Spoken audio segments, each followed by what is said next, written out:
Greetings, members, one and all of the Salivation Nation. Extreme urban gold mining. Let's explore.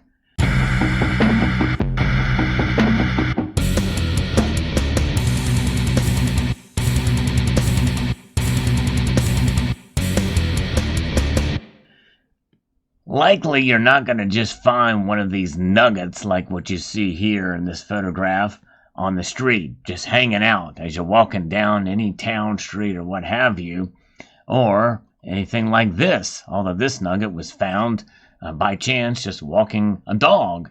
You know, it's pretty amazing how gold can be discovered these days, but what usually does happen is folks have time to look around in the cities for little tiny minute particles of gold.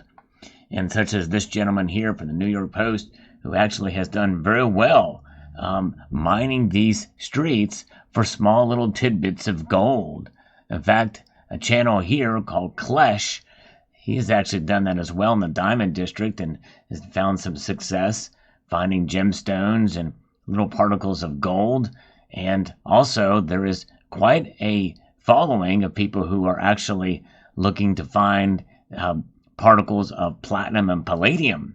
Yes, they can be found too as sort of the waste from catalytic converters and the like.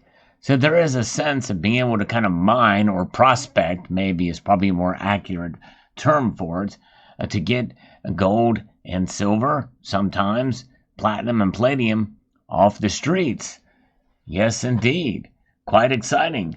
Well, that's not exactly what we're going to be talking about in this story, because what we're talking about here takes this to the next level.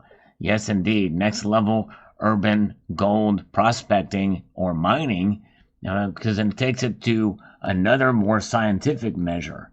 It's a more efficient way of urban mining gold. This is an article that comes to us from freethink.com. And this could be, in a sense, a game changer, at least to some degree, for gold and potentially silver down the road as well. Tiny capsules keep gold nanocrystals in and other compounds out. This is an amazing piece of science and technology here from the researchers at the Korean Institute of Science and Technology, otherwise known as KIST. They have developed a method for urban mining of gold, removing the precious metal from e-waste. And here you can see a photo of a bunch of e-waste here, and how much gold could be in there. It's anybody's guess, but more likely probably a fair amount that makes it worth doing it. Their method, which was published in the Chemical Engineering Journal, uses a capsule-like material which sops up the gold ions with a 99.9% recovery efficiency by trapping the ions inside the capsule. Wow, that's pretty amazing. The material developed through this research solves the problem of conventional materials developed for the recovery of precious metals. Jae Woo Choi and Kyung Won Jung of KISS Center for Water Cycle Research said in a statement, "The material is easy to make at scale," the researcher said, "so could be immediately applied to the industrial processes and could be used to recover precious metal from water too." Now I'll stop right there because I posted a story or a video on a story quite some time ago about the technology that researchers at a college or institution, university, found to be able to extract silver from wastewater. Indeed.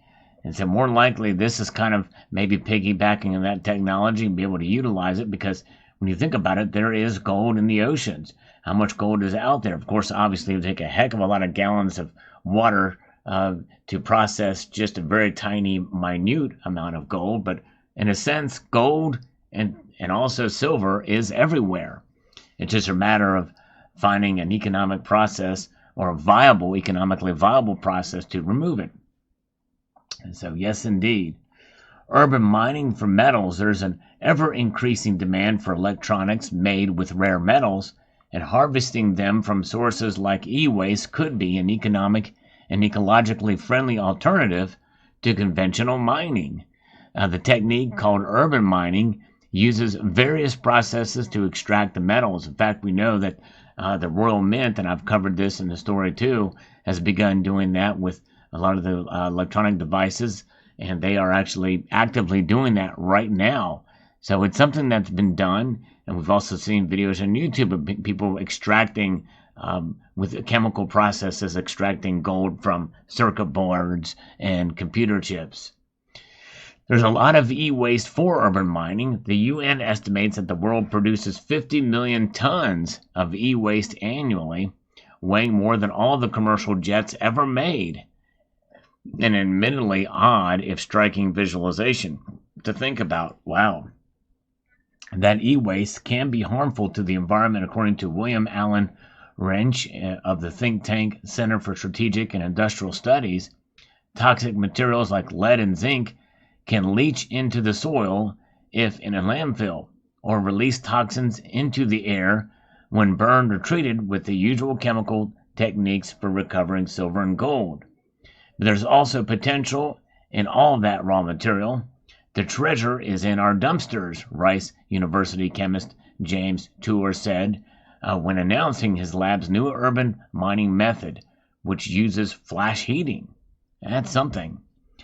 Over the past 50 years, gold has become an important material in the electronics industry, but a growing demand for gold in batteries, renewable energy sources, and electric vehicles, among other fields, is complicated by gold's scarcity and cost, which the authors believe makes it vital to recover as much gold as possible from the e-waste we will make.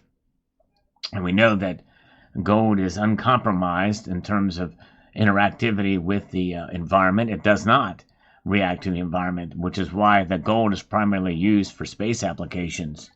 Most of the current urban mining techniques for high purity involve massive amounts of heat and chemicals, making them environmentally unfriendly and inefficient.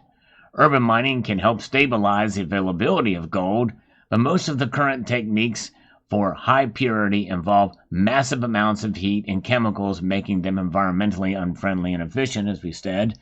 The KISS team's absorption materials utilizes cage-like capsules with multiple layers inside of them. The gold suspended in a solution can get inside the capsules, where the interior layer turns it into nanocrystals. The thin shell around the capsule helps keep the gold nanocrystals in while keeping other compounds in the mixture out, making the method more efficient. Makes perfect sense. The team believes their material will serve as a basis for eco-friendly urban mining of metals from e-waste and scraps produced by industry in Korea. So that's pretty amazing to see that kind of technology being utilized and see where we are with this. And because gold is certainly valuable, and a member of the community said that scientists have discovered that there's a heck of a lot of gold in the outer core of the earth, but getting it out is another story. If it is indeed there, it's probably just as likely as pulling gold out of an asteroid as well too. But there's where that is. So it's pretty amazing. And gold, people will expend a lot of energy and time and materials finding it. It looks like here he's found something at the end of his tweezers there. Imagine the time that it took for him to accumulate that and to find it and to be able to pull it in. And that was probably a larger piece than usual than what he can find. But it's not very often we find something like this or like this out there. So it's something to be able to find a way scientifically and methodically to extract it where we know it is in known quantities within certain materials, utilizing this capsule technique. So very good. So it doesn't get any more extreme than that, that's for sure.